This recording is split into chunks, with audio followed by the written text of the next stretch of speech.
Bueno, los paletitos. Estamos con un segundo vídeo de The Office, la serie protagonizada por Steve Carell y otros, en la idea de que esta es la segunda parte, teniendo en cuenta de que en principio fue la primera. Fue la primera porque cuando empezamos a ver la serie después de un cierto interés y de haber escuchado la idea de que los que empezaron cronológicamente la serie desde el primer capítulo de la primera temporada que es más corta que todas las demás, hay temporadas que llegan a tener 26, 27 capítulos. Lo cual ciertamente escuché en un momento dado que tenía que ver con el tema de las 52 semanas, media temporada, medio año, eran 26. Por tanto, para la televisión clásica lineal le venía mejor tener estas series largas de capítulos para acompasar la temporada de trabajo barra estudio desde lo que supone septiembre-octubre hasta junio, eh, o periodos más cortos, debido a tener un episodio emitido cada semana. Obviando tal vez el tema de la Semana Santa, bueno, unos tejemanejes que sería prolijo y además no tendría mucho sentido decirlo. Pero la primera temporada es corta de The Office. Y hay quien dice que no para todos los públicos y que si la gente hubiera dejado de lado a The Office en el primer momento, cosa que era bastante fácil, se hubiera perdido una gran serie, sobre todo de los periodos posteriores, según la tercera, cuarta, quinta, sexta, séptima temporada. Aquí vamos a tratar específicamente hasta la octava temporada, cuarto capítulo. Sí, queda al final la octava temporada y la novena. Eh, pero, como dije la primera parte, nosotros cuando la pudimos ver, y fue a través de Amazon Prime Video, debido a que hay tantas, porque te pone la carátula respecto de no la serie en general y luego tú eliges qué temporada. Te da la posibilidad de elegir, quiero ver en la temporada 5 o de otras series, ya sea Richolian Isles, El Mentalista, las reglas de juego. Quiero ver la temporada X. Y dentro de esa puedo ir viendo, o bien por mi elección, o bien desde el principio. Al haber dificultades a la comprensión de qué temporada estábamos viendo, vimos un logo de The Office y le dimos ahí. Con lo cual, ahí empezamos a ver The Office en la temporada 5. Y luego hemos retomado, después de haber visto la temporada 1, 2, 3 y 4, que ya comenté en parte en esa primera parte de comentario en este canal, hemos vuelto a enlazar con esos primeros capítulos, primeros 10 capítulos de la temporada 5. Cierto es que he referenciado en las reglas de juego, y en realidad fue en las reglas del juego el primer momento en el que pude ver algo de The Office, porque hay un capítulo específicamente homenajeando a The Office con ese metarrelato respecto de conversaciones a la cámara dentro de una oficina relacionada con temas de papel, donde los protagonistas de la serie Las reglas del juego tratan de resolver un posible crimen. En aquel momento no lo relacionaba porque no sabía la existencia de The Office. Tampoco sabía la existencia de una precuela, como es la realidad del propio Ricky Gervais, como el protagonista, como el Michael Scott de la empresa británica original. Y luego parece que hay una temporada de The Office Australia. Y luego parece que va a haber una continuación en forma de spin-off o reboot que se anunció en 2024. Por tanto, en principio, es una serie que es seminal, que tiene su público, sus fans. Lo mismo que Bubba Gump, que acabó desde Forrest Gump 1994, en una serie de restaurantes de venta de gambas y productos derivados. Aquí parece que Dunder Mifflin, de Scranton, Pennsylvania, ha tenido su versión respecto de la venta de productos, también de papelería, aunque en buena medida tenga más que ver con Merchant. No se ha constituido una empresa que se llame Dunder Mifflin, ¿no? Por lo menos yo no tengo constancia de tanto. Pero hay quien dice que algo de eso hay. La serie en buena medida es Steve Carell. Es Michael Scott, es el personaje central del eje, la varilla del paraguas, que es la que abre juego y en todos los episodios, ya sea hasta la temporada 5 y como en todos estos que comentamos en esta ocasión, es el personaje que reparte juego para todos los demás. Es fundamental, es imprescindible. Eh, Eso sí, nos encontramos con una situación en la que eh, en esta oficina de Scranton, Danny Mifflin, tenemos otros personajes, evidentemente. Tenemos a Pam Jim, a Dwight Schrute, tenemos a Andy Bernard, tenemos a Kevin Malone y a varios otros. Toby es un personaje que refleja en cierta medida una problemática que tiene esta serie. En principio se va a Costa Rica. Y Costa Rica tiene un accidente al poco de llegar, incapacitante, que le deja postrado en cama. Pero luego mágicamente tiene una recuperación milagrosa y vuelve a Estados Unidos. Es un poco como 100 años de soledad con el realismo mágico latinoamericano, que hay cosas que son imposibles de creer en una novela normal, pero hay elementos mágicos que están incorporados, y esto referencia respecto de la revisión de mi amigo Xavier Grandío respecto de la novela de Gabriel García Márquez, de Gabo, eh, respecto de elementos sobrenaturales que están dentro de la propia novela de 100 años de soledad, y que en otro contexto serían conceptualizados como imposibles, como ciencia ficción, pero no son conceptualizados sino como realismo mágico dentro de novelas como esta de Gabriel García Márquez.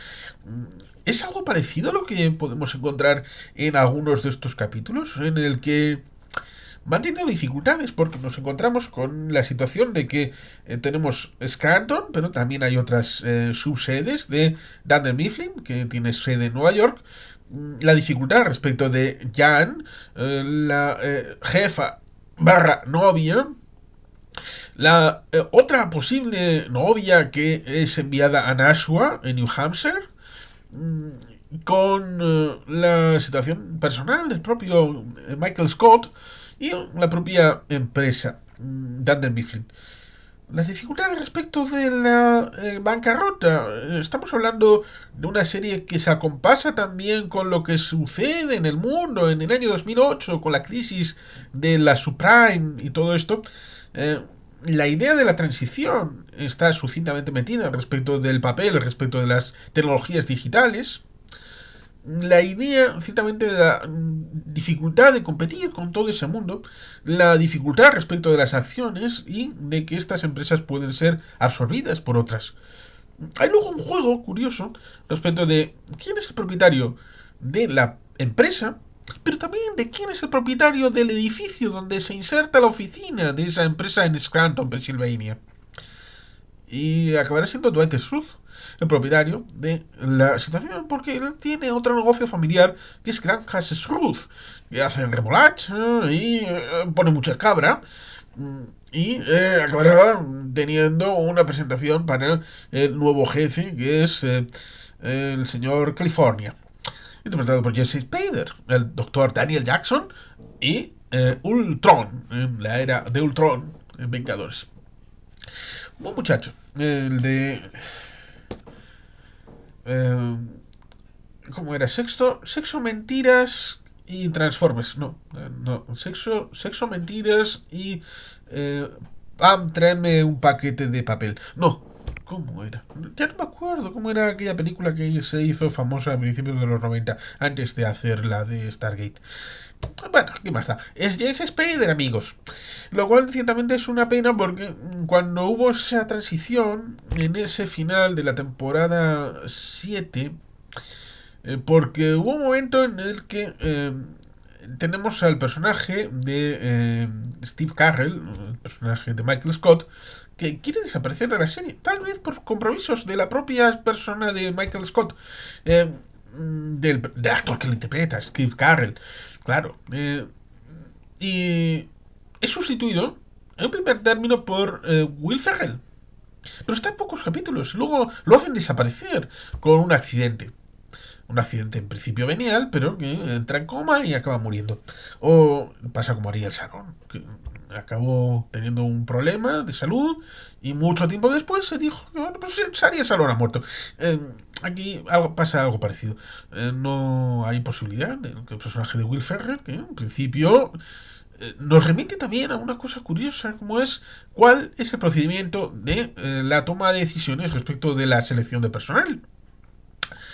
Y que, por supuesto, luego hay una comisión liderada por Jim, en el que está Toby, y que no lleva a buen puerto. Pero previamente nos hemos encontrado con una situación en esa sustitución respecto de que la jefa llama a Jim a ver si quiere ser el director interino. Jim dice que no, y esto dice South.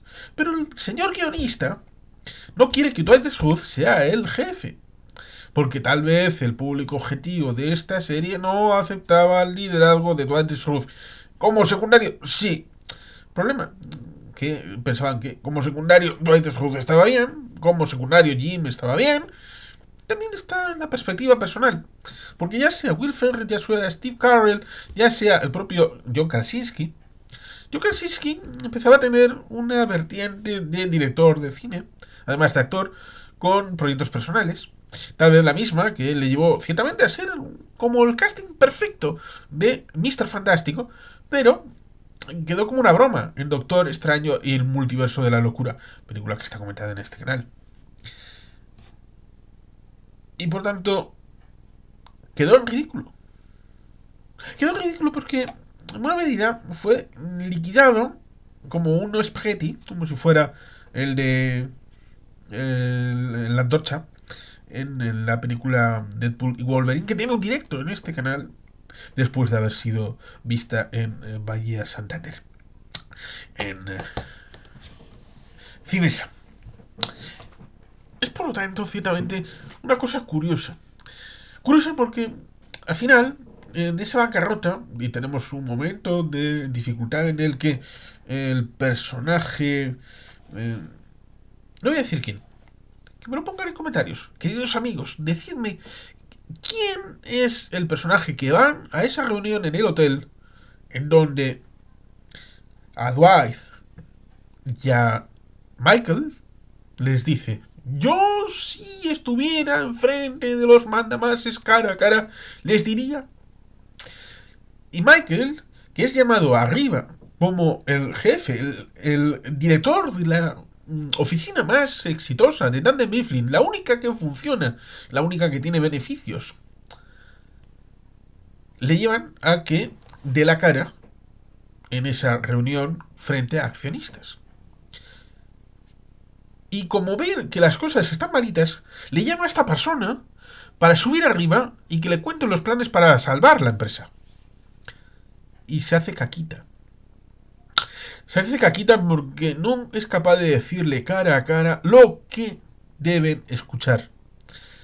Luego esta empresa, Dunder Mifflin, será subsidiaria de una empresa de Tallahassee, en Florida. Ya estará Kathy Bates como personalidad interpretando a la nueva jefa, ahí con sus perritos. Pondrá a un señor como el enlace de ese Tallahassee con respecto de Dunder Mifflin. El personaje de David Wallace desaparece. Lo mismo que desapareció Jan. Y la oficina sigue en buena medida con el mismo ecosistema. Pero que ciertamente nos lleva al hecho de que, eh, por un lado, las personalidades son distintas para que cada cual pueda identificarse con una personalidad o con otra. Y en buena medida nos encontramos con la problemática de la televisión lineal, que en principio ya es como esto de Cepsa y Moeve, de es obsoleto, está pasado su moda y por lo tanto hay que renovarse con el tema de las plataformas, pero las plataformas también tienen sus problemas. Nos están poniendo publicidad en las plataformas, lo hemos visto en las últimas temporadas de The Office en Amazon Prime Video. Lo cual ciertamente es alucinante que pagando una suscripción estén metiendo publicidad casi casi como si fuera esto Antena 3. En ese caso nos encontramos ciertamente con la dualidad de que en aquel momento cuando se hacía televisión lineal y se ponían las series todas para verse en televisión lineal en Estados Unidos respecto de ABC, NBC, en todas estas cadenas generalistas, la idea era que al ver un capítulo o dos o tres te engancharas a la premisa, te engancharas a la comunidad de intérpretes y de personajes y que te sintieras como en casa. Y que una vez a la semana te refugiaras dentro de ese entorno de lo ya conocido. Pero, hay un pero importante. ¿Qué era lo importante? ¿La personalidad de los actores? ¿O la historia vehiculizada a través de esos actores? Y en parte, si uno piensa respecto de la situación de esta sitcom de oficina, no se sabe bien cuál es el hilo general. Si es que hay un hilo general. O tal vez la idea era no tener ningún hilo general e ir de salto de mata contando historias de las que pueden suceder en una oficina y que toda la gente que tenga trabajo en una oficina se sienta implicada en esa sorpresa, como es la sorpresa del día a día en una oficina. De que no sabes si Phyllis te va, o Angela te va, o Oscar, o alguien más te va a sorprender con alguna actitud que no esperas. Como decía, respecto de por qué Dwight Schrute no se quedó como jefe, sino que fue retirado por la vuelta de la jefa de Tallahassee. Le obligaron a tener un arma y se dispara a la oficina. Es un Deus ex machina que resulta ciertamente alucinante el que hayan recurrido a eso, pero han recurrido muchas veces a eso, con lo cual uno no se puede quejar demasiado respecto de elementos como ese. Sí lo puede hacer respecto de lo que significa de la coherencia de la trama y de las potencialidades no exploradas y que en muchos de los capítulos, sobre todo cuando vamos en esta temporada 5 no, pero la 6 ya se ve un poquito el cartón. Y la 7 se ve fundamentalmente con esos potenciales, sobre todo con una realidad que a veces en algunas series se decía, incluso se hizo gracia en el ámbito de los Simpsons. Hay un conversatorio sobre los Simpsons con Xavier Grandio.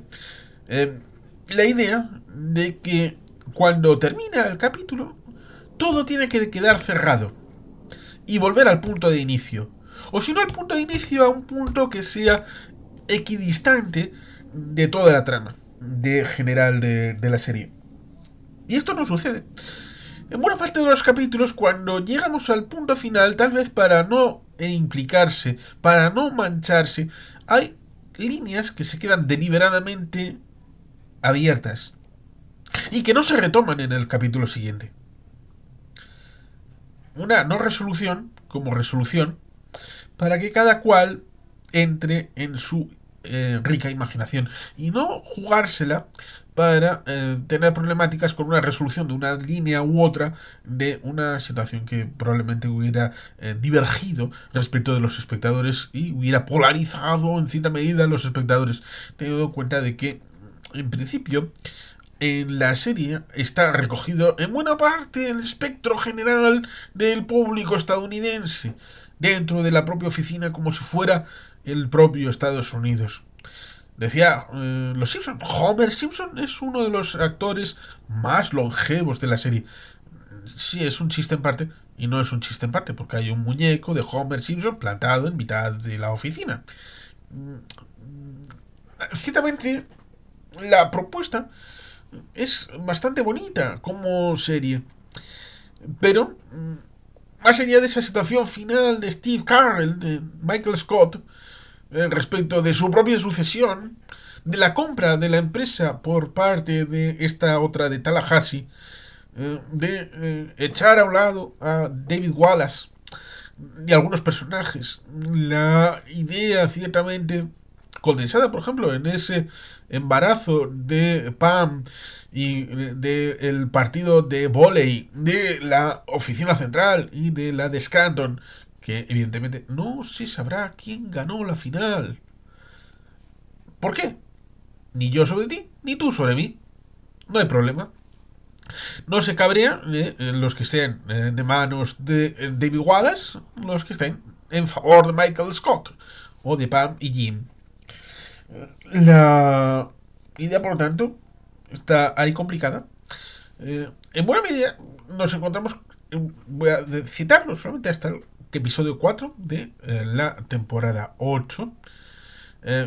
Tenemos a Andy Bernard asumiendo en buena medida el tema de ser director de la oficina.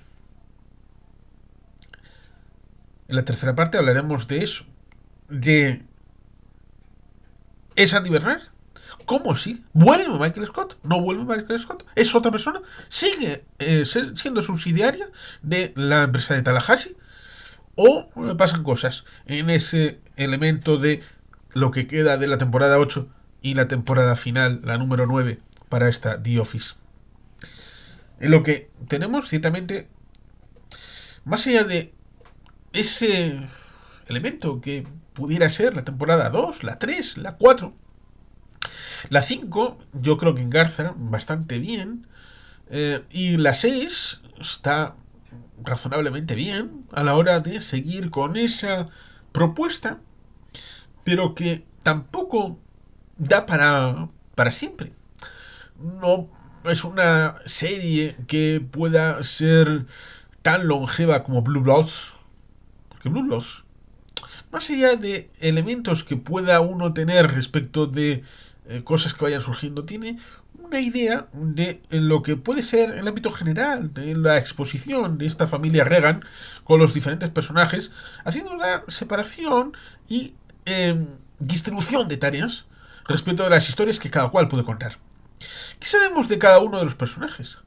En un momento dado llega la situación de que se transmite esa sensación de que no hay más historias que contar.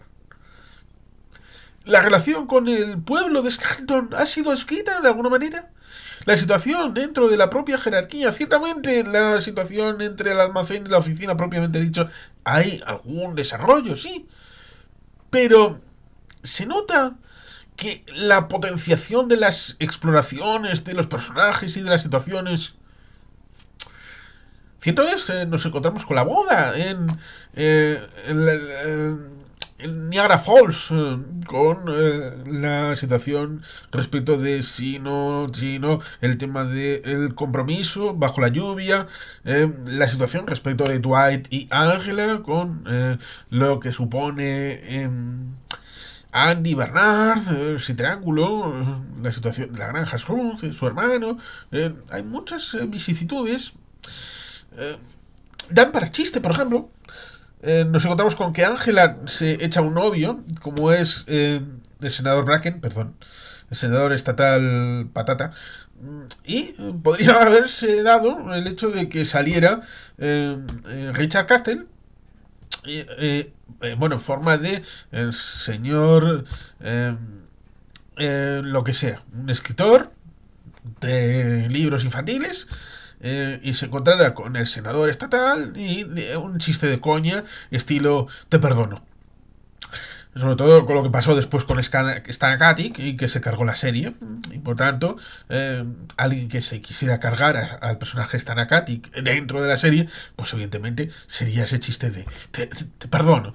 Si al final ella se ha cargado la serie, con lo cual te lo hubieras cargado tú antes.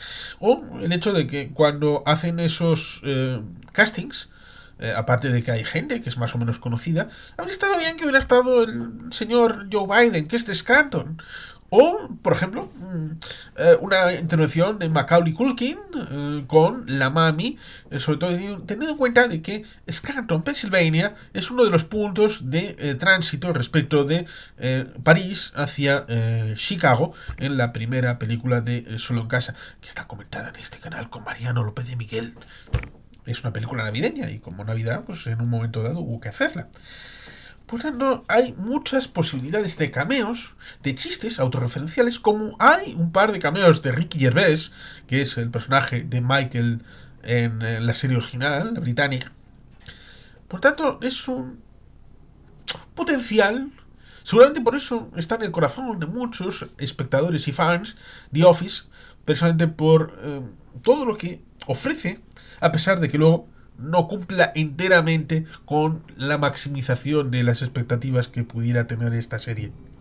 Lo cual ciertamente hace que, como cuando fui a una Japan Week, al ir por la mañana vas empapándote de todos los elementos, luego sales a comer, y cuando vuelves después de comer, tienes una sensación de estar en casa. Esa es la sensación que quería asumir y que logra, en cierta medida, por lo menos en este periodo, hasta lo que he referenciado, la serie The Office tiene esa virtud de a los que han entrado en la propuesta se sienten como en casa. Se siente familiaridad con los personajes, a pesar de que igual no los querrías tener en el trabajo de compañeros tuyos. Pero se siente esa sensación de gusto, de estar con algo conocido, como estar con un pariente. Y por tanto, por lo menos, hasta esa parte 4 de la temporada 8, a pesar de las turbulencias que he dicho, que sobre todo al final de la temporada 7 y en el inicio de la temporada 8 parece como que hubieran perdido el rumbo y que no saben por dónde ir tirando con esa forma de relevos respecto de la jefatura, tanto respecto de la propia empresa como respecto de la oficina de Scranton, teniendo en cuenta de que Kathy Bates parece que desaparece así de repente. James Spader, que en principio el señor California va a dirigir la empresa en Scranton, coge y se va a Tallahassee y pide ser el nuevo presidente de la compañía y se lo conceden así graciosamente, como si fuera tan fácil. Por eso hay estas cosas que, sobre todo en esta parte final de lo que referencio en este momento, pues ciertamente resulta un poco demasiado realismo mágico, quizá un poquito ciencia ficción. Con lo cual, por eso, seguramente lo que resta hasta el final formal de la serie llevó ciertamente a ese final y a ese cierre. A fin de cuentas, como decía, Michael Scott es el eje y cuando desaparece Michael Scott, la serie toma otras derivadas. Pero eso no está hoy. Hoy estamos hasta capítulo 8, capítulo 4, temporada 8. Y sin más que los patitos, es que ricasco, agur berobat, Betty Helpian.